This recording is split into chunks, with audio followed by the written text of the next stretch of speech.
अस्सलाम वालेकुम दोस्तों, उम्मीद करदा खैर तरह तुसीं अज दी video Shahzad solar pump 750 watts ते 3800 RPM ਇਹਦੀ खूबी ਇਹਦੀ खामी ਇਹਨੂੰ ਫਿਟ ਕਰਨ ਦਾ ਤਰੀਕਾ ਜਿਹੜਾ ਮੇਰੇ ਜ਼ੇਨ ਦੇ ਮੁਤਾਬਕ ਹਰ ਬੰਦੇ ਦਾ ਸੋਚਣ ਦਾ ਤਰੀਕਾ ਆਪਣੇ ਘਰ ਆਪਣਾ ਹੁੰਦਾ। ਲੇਕਿਨ ਇਹਦੀ ਬਾਕਸ ਖੋਲ੍ਹਿਆ, ਬਾਕਸ ਕੀ ਨਿਕਲਦਾ ਤੁਹਾਨੂੰ ਉਹ ਦਿਖਾਉਣਾ ਪਹਿਲੇ। ਠੀਕ ਆ, ਇੱਕ ਪੈਕਟ ਛੋਟਾ ਜਿਹੜਾ ਇਹ ਲਹਿਦਾ ਦਿੰਦੇ ਉਹਦੇ ਚਾਰਜਿੰਗ ਲੈਂਦੇ ਆ। ਠੀਕ ਆ, ਤੇ ਆ ਟੇਪ ਆ, ਵਾਟਰਪ੍ਰੂਫ ਆ, ਨੋਜ਼ਲ ਆ, ਤੇ ਆ ਪੇਚਕਸ ਇੱਦਾਂ ਪਾਤਾ ਜਿੱਦਾਂ ਅਗਲਾ ਬੰਦਾ ਕਹਿੰਦੇ ਨਾ ਫੁੱਦੂ ਹੁੰਦਾ, ਉਹਨੂੰ ਔਜ਼ਾਰ ਨਹੀਂ ਹੈਗੇ। ਹੁਣ ਮੈਂ ਅਲਫਾਜ਼ ਇਸ ਲਈ ਬੋਲ ਰਿਹਾ, ਤੁਹਾਨੂੰ ਅੱਗੇ ਦੱਸਾਂਗਾ ਕੀ ਵਜ੍ਹਾ ਕਿ ਬਾਕੀ ਚੀਜ਼ਾਂ ਸਮਝ ਆਉਂਦੀਆਂ ਕਿ ਅਸੈਸਰੀ ਦੇ ਦਿੱਤੀ, ਟੇਪ ਤੇ ਥਿੰਬਲ ਵਗੈਰਾ, ਆ ਮੋਡੂਲ ਕੰਟਰੋਲਰ MPPT ਦੇ ਦਿੱਤਾ ਚਲਾਉਣ ਵਾਸਤੇ, ਇਹਨੂੰ ਨਾਲ ਦਿੱਤਾ ਪੰਪ। ਹੁਣ ਮੋਡੂਲ ਦਿੱਤਾ, ਪੰਪ ਦੀ ਕੋਸਟ ਇਸ ਟਾਈਮ ਚੰਗੀ ਭਲੀ ਆ ਪਾਕਿਸਤਾਨ ਦੇ ਵਿੱਚ, ਲੇਕਿਨ ਇਹਦੇ ਨਾਲ ਇੱਕ 10-20 ਰੁਪਏ ਦਾ ਇਹਨਾਂ ਪੰਫਲੇਟ ਨਹੀਂ ਛਾਪਿਆ ਕਿ ਇਹਨੂੰ ਕਿਸ ਤਰ੍ਹਾਂ ਚਲਾਉਣਾ, ਦੀ ਕੋਡਿੰਗ ਕਿਸ ਤਰ੍ਹਾਂ ਕਰਨੀ, ਇਹ 'ਚ ਐਰਰ ਕੀ ਆ ਰਿਹਾ, ਕੀ ਮਸਲਾ। ਆ 12 ਵੋਲਟ 24 72 ਤੇ 96 ਵੋਲਟ 110 ਵੋਲਟ ਇਹਦੀ ਰੇਂਜ ਆ। ਠੀਕ ਆ, ਕਿ ਕਿੰਨੀਆਂ ਪਲੇਟਾਂ ਕਿਹਦੇ ਵੋਲਟ ਤੇ ਲਾਉਣੀਆਂ, ਕੀ ਐਰਰ ਆਉਂਦਾ, ਕਿਹਦਾ ਕੀ ਮਸਲਾ। ਹੁਣ PV + ਲਿਖਿਆ, UV W ਲਿਖਿਆ, ਉਸ ਤੋਂ ਬਾਅਦ ਇਹਦੇ 2-3 ਆਪਸ਼ਨ ਅੱਗੇ PH ਤੇ HVC ਤੇ ਯਾਨੀ ਕਿ ਇਹ ਚੀਜ਼ਾਂ ਉਹ ਕਾਹਦੇ ਵਾਸਤੇ ਤੁਸੀਂ ਇਸਤੇਮਾਲ ਕਰ ਸਕਦੇ। ਠੀਕ ਆ, ਯਾਨੀ ਕਿ ਇਹ ਚੀਜ਼ਾਂ ਨਹੀਂ ਨਾਲ ਦਿੱਤੀਆਂ। ਅਤੇ ਅਗਰ ਇਹਨਾਂ ਨੂੰ ਇੱਕ ਕੰਪਲੇਨ ਸੈਂਟਰ 'ਤੇ ਫ਼ੋਨ ਕਰੋ ਨਾ, ਅਤੇ ਇਹਨਾਂ ਨੂੰ ਇੱਕ ਗੱਲ ਪੁੱਛਣ ਵਾਸਤੇ 6 ਬੰਦਿਆਂ ਦਾ ਰਾਬਤਾ ਕਰਨਾ ਪੈਂਦਾ। ਹਰ ਬੰਦਾ ਆਪਣੇ ਗਲੇ ਤੋਂ ਨਾ ਭਾਰ ਲਾ ਕੇ ਅਗਲੇ ਗਲੇ ਪਾਉਂਦਾ। ਠੀਕ ਆ, ਕਿ ਆਹ ਚੀਜ਼ ਆ, ਯਾਨੀ ਕਿ ਚੀਜ਼ ਬਣਾਤੀ, ਲਾ ਦਿਓ, ਮਗਰੋਂ ਅਗਲਾ ਫਿੱਟ ਕਰੇ। ਐਂਡ 'ਤੇ ਗੱਲ ਮੁਕਾਉਂਦੇ ਸਾਡਾ ਇਲੈਕਟ੍ਰੀਸ਼ੀਅਨ ਹੈਗਾ ਆਣ ਕੇ ਫਿੱਟ ਕਰੇਗਾ। ਉਹ ਅਗਲੇ ਬੰਦੇ ਫਿੱਟ ਕਰਨਾ ਸਾਰਾ ਕੰਮ ਤੁਸੀਂ ਕਰ ਲਓ, ਇੱਥੇ ਲਾ ਕੇ ਚਲਾਈ ਜਾਓ। ਬਾਕੀ ਹੁਣ ਕਰਦੇ ਗੱਲ ਫਿਟਿੰਗ ਦੀ, ਕਿ ਹੁਣ ਇਹਦੀਆਂ ਨੋਜ਼ਲਾਂ ਵਗੈਰਾ ਜਿਹੜੀ ਲੱਗੀ, ਇਹ ਵਿੱਚ ਲੱਗਣਾ ਪਾਈਪ ਮੇਨ, ਜਿਹੜਾ ਜ਼ਮੀਨ ਤੋਂ ਪਾਣੀ ਉੱਪਰ ਦੇਗਾ। 1.25 ਇੰਚ ਦੀ ਨਾਲੀ ਲੱਗਣੀ ਇਹਨੂੰ, ਯਾਨੀ ਇੰਚੀ ਦੀ 1.25 ਇੰਚ ਡਿਲੀਵਰੀ ਇਹਨੂੰ ਕਹਿੰਦੇ ਆ, ਉਹ ਆ। ਅਤੇ ਗਰਮ ਕਰਕੇ ਚਾੜ ਦੇਣ ਲੱਗੇ ਆ, ਅਤੇ ਚਾੜ ਕੇ ਤੈਨੂੰ ਇੱਕਦਮ ਕੱਪੜਾ ਠੰਡਾ ਲਾਵਾਂਗੇ, ਜਿਹਦੇ ਨਾਲ ਹਰ ਚੀਜ਼ ਸੁੱਕ ਜਾਏਗੀ। ਚੂੜੀ ਟੈਪ ਕਲੰਪ ਦੀ ਜ਼ਰੂਰਤ ਨਹੀਂ ਪੈਂਦੀ। ਹੁਣ ਚੜ੍ਹ ਗਿਆ ਵਾ। ਠੀਕ ਆ, ਅਤੇ ਇਹਨੂੰ ਠੰਡਾ ਕੱਪੜਾ ਲਾਉਣਾ, ਅਤੇ ਇਹਨੇ ਹਰ ਸ਼ਾ ਬਿਹਤਰੀਨ ਜੋ ਪਲੱਸਰ ਬੰਬੂ ਕਲਾਸ ਹੋਏ ਨਾ। ਅਤੇ ਸਾਡੇ ਕੋਲ ਉੱਪਰ ਪਲੇਟਾਂ ਸੀਗੀਆਂ 4 ਪਲੇਟਾਂ ਸੀ 380 ਵਾਟ ਦੀਆਂ, ਯਾਨੀ ਕਿ ਪੈਰਲਲ 'ਚ ਕਰਕੇ ਨਾ, ਅਤੇ ਉਹਨੂੰ 80 ਵੋਲਟ ਬਣਾਏ ਉਹਦੇ। ਅਤੇ ਜਦੋਂ ਲਿਆਂਦਾ ਸੀ ਕਹਿੰਦੇ 96 ਵੋਲਟ ਆ, ਜਦੋਂ ਖੋਲ੍ਹਿਆ ਨਿਕਲਿਆ ਵਿੱਚੋਂ 72 ਵੋਲਟ ਆ। 72 ਵੋਲਟ ਦਾ ਮੋਡੂਲ ਆ। ਇਹੀ ਗੱਲ ਕਨਫਰਮ ਕਰਨ ਵਾਸਤੇ ਅਤੇ ਯਾਨੀ ਕਿ ਉਹ 2 ਫੋਨ ਕੀਤੇ, ਅਤੇ ਹਰ ਬੰਦਾ ਅਲੱਗਾ ਹੀ, ਮੈਂ ਤੁਹਾਡੇ ਬੌਸ ਨਾਲ ਗੱਲ, ਕੰਪਲੇਨ ਸੈਂਟਰ, ਫਲਾਣੇ ਮੈਨੇਜਰ ਜੀ ਉਹ, ਖੈਰ ਜੋ ਵੀ ਆ। ਹੁਣ ਆਹ 3 ਤਾਰਾਂ UVW ਮੋਟਰ ਦੀਆਂ, ਯਾਨੀ BLDC ਮੋਟਰ ਦੇ ਤੌਰ 'ਤੇ ਇਸਤੇਮਾਲ ਕੀਤੀ। ਆਹ ਥਿੰਬਲ ਲਾ, ਅਤੇ ਥਿੰਬਲ ਦੇ ਉੱਪਰ ਹੀਟ ਪ੍ਰੂਫ ਸਲੀਵ ਆ, ਅਤੇ ਇੱਕ ਮੇਨ ਸਲੀਵ ਆ ਨਾਲ ਦਿੱਤੀ ਇਹਨਾਂ ਨੇ। ਜਿਹੜੀ ਟੇਪ ਉਹਦੇ ਲੈਦਾ ਪੈਸੇ ਆ, ਉਹ ਨਾਲ ਨਹੀਂ ਦਿੰਦੇ, ਏਡੇ ਚੰਗੇ ਨਹੀਂ ਹੈਗੇ। ਠੀਕ ਆ, ਆਹ ਹੁਣ ਸਲੀਵ ਵਗੈਰਾ ਚਲਾਤੀ। ਅਤੇ ਖੈਰ ਕੰਮ ਦੇ ਅੰਦਰ, ਹੱਥ ਦੀ ਸਫਾਈ ਦੇ ਅੰਦਰ ਫ਼ਰਕ ਆਉਂਦਾ, ਹਰ ਬੰਦਾ ਤਰੀਕੇਕਾਰ ਲੈਦਾ।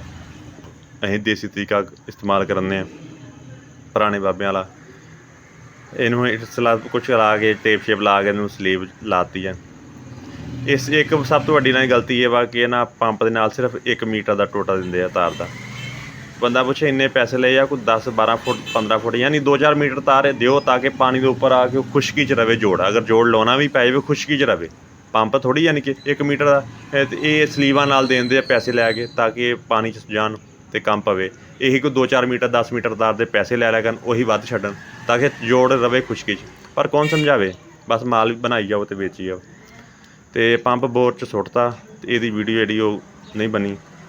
ਠੀਕ ਆ, ਅਤੇ ਆਹ ਇਹਦਾ ਕੰਟਰੋਲਰ ਆ, ਕੰਟਰੋਲਰ ਦੇ ਕਨੈਕਸ਼ਨ ਤੁਹਾਨੂੰ ਦਿਖਾਉਣਾ ਕਿਸ ਤਰ੍ਹਾਂ। ਇਸ ਟਾਈਮ ਸਾਡੇ ਕੋਲ 82 ਵੋਲਟ ਆ ਰਹੇ, 82 ਵੋਲਟ ਆ ਰਹੇ ਆ। 4 ਪਲੇਟਾਂ ਦੇ 2 ਪਲੇਟਾਂ ਪੈਰਲਲ 'ਚ ਕੀਤੀਆਂ, 2 ਪਲੇਟਾਂ ਪੈਰਲਲ 'ਚ ਕਰਕੇ ਫਿਰ ਸੀਰੀਜ਼ 'ਚ ਕੀਤੀਆਂ।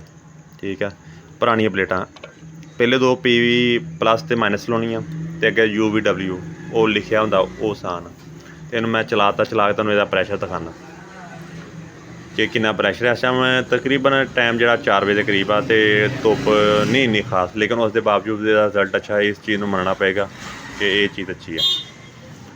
ਕਿ ਹੁਣ ਥੱਲਿਓਂ ਚੁੱਕ ਕੇ ਪਾਣੀ ਲਿਆਏਗਾ, ਪਾਣੀ ਪੂਣੀ ਕੋਈ ਨਹੀਂ ਪਾਇਆ, ਵੈਸੇ ਹੀ ਖਾਲੀ ਚਲਾਇਆ ਅਤੇ ਪਾਣੀ ਨੇ ਚੁੱਕ ਲਿਆ।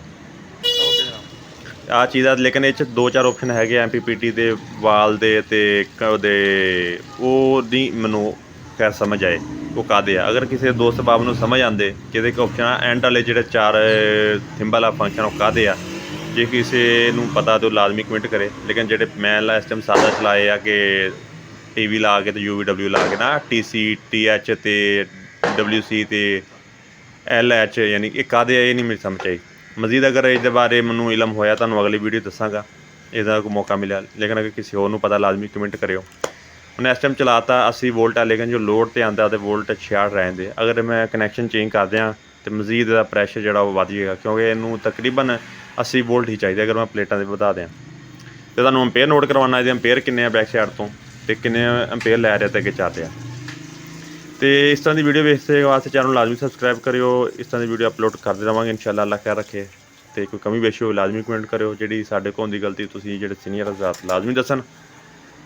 ਇੱਥੋਂ ਆਫ ਕਰ ਸਕਦੇ ਹਾਂ, ਪਿੱਛੋਂ ਬ੍ਰੇਕਰ ਤੋਂ ਆਫ ਕਰ ਸਕਦੇ ਹਾਂ। ਬਾਕੀ ਅਗਰ ਆਟੋ ਲਾਉਣਾ ਹੋਵੇ ਤਾਂ ਉਹਦਾ ਫੰਕਸ਼ਨ ਵੀ ਲਾਜ਼ਮੀ ਹੋਣਾ, ਕਿਉਂਕਿ ਉੱਪਰ ਲਿਖਿਆ, ਲੇਕਿਨ ਇਹਨਾਂ ਮੈਨੂਅਲ ਬੁੱਕ ਨਹੀਂ ਦਿੱਤੀ ਹੈ। ਸਭ ਤੋਂ ਵੱਡੀ ਬਿਮਾਰੀ ਇਹਨਾਂ ਦੀ ਮੈਨੂਅਲ ਬੁੱਕ ਨਾਲ ਦੇਣ, ਤਾਂ ਕਿ ਪਤਾ ਹੋਵੇ ਕਿਹੜਾ ਫੰਕਸ਼ਨ ਇਸਤੇਮਾਲ ਕਰ ਸਕਦੇ ਹਾਂ। ਇਸ ਟਾਈਮ 6 ਅੰਪੇਅਰ ਲੈ ਰਿਹਾ ਅਤੇ ਪੰਪ ਚਲਾ ਰਿਹਾ, ਆਹ ਚੀਜ਼ ਦਾ 'ਤੇ ਚੱਲ ਰਿਹਾ। ਉੱਤੇ ਪਾਣੀ ਦਾ ਪ੍ਰੈਸ਼ਰ ਜਾ ਕੇ ਦੇਖਾਂਗੇ। ਪਾਣੀ ਦਾ ਪ੍ਰੈਸ਼ਰ ਮੇਰਾ ਖਿਆਲ ਆ ਕਿ ਤਕਰੀਬਨ 35 ਫੁੱਟ ਉੱਪਰ ਆ, ਥੱਲੇ ਵੀ ਖਿੱਚ ਰਿਹਾ ਵਾ, ਉੱਪਰ ਵੀ ਸੁੱਟ ਰਿਹਾ ਵਾ, ਅਤੇ ਕਾਫੀ ਫਾਸਲਾ ਬਣ ਜਾਂਦਾ ਵਾ। ਅਤੇ ਇਹਦਾ ਦੇਖਦੇ ਹਾਂ ਕਿ ਕਿੰਨਾ ਪ੍ਰੈਸ਼ਰ ਆ ਉਹਦੇ। ਹੁਣ ਆ ਫਿਟਿੰਗ ਕਰਤੀ ਆ 35 ਫੁੱਟ ਦੇ ਰਾਊਂਡ ਬੋੜਾ, ਤੀਸਰੀ ਮੰਜ਼ਿਲ 'ਤੇ ਆ, ਅਤੇ ਠੀਕ ਆ ਪ੍ਰੈਸ਼ਰ ਫਿਰ ਵੀ ਧੁੱਪ ਦੇ ਬਕੌਰ, ਧੁੱਪ ਠੰਡੀ ਆ, ਉੱਤੇ ਖਲੋਤੇ ਸਕੂਨ ਨਾਲ ਕੋਈ ਮਲੋਮ ਨਹੀਂ ਹੋ ਰਿਹਾ। ਬਾਕੀ ਮਿਲਾਂਗੇ ਆਪਾਂ ਨੈਕਸਟ ਵੀਡੀਓ 'ਚ। ਚੈਨਲ ਲਾਜ਼ਮੀ ਸਬਸਕ੍ਰਾਈਬ ਕਰਿਓ। ਅਤੇ ਇਹਦੇ ਮੌਜੂਦ ਦੇ ਫੰਕਸ਼ਨਾਂ ਬਾਰੇ ਕੋਈ ਪਤਾ ਹੋਵੇ ਤਾਂ ਲਾਜ਼ਮੀ ਦੱਸਿਓ, ਕਿਉਂਕਿ ਇਹਨਾਂ ਨੂੰ ਫੋਨ ਕੀਤਾ ਅਤੇ ਅੱਗਿਓਂ ਇਹਨਾਂ ਦਾ ਜਵਾਬ ਇਹ ਸੀਗਾ ਕਿ ਚਾਈਨਾ ਨੇ ਇਸ ਮੋਡੂਲ ਦੇ ਨਾਲ ਪ੍ਰੋਗਰਾਮਿੰਗ ਲਾਕ ਕਰਕੇ ਭੇਜੀ ਆ, ਕੋਈ ਮਸਲਾ ਨਹੀਂ, ਤੁਸੀਂ ਚਲਾਓ।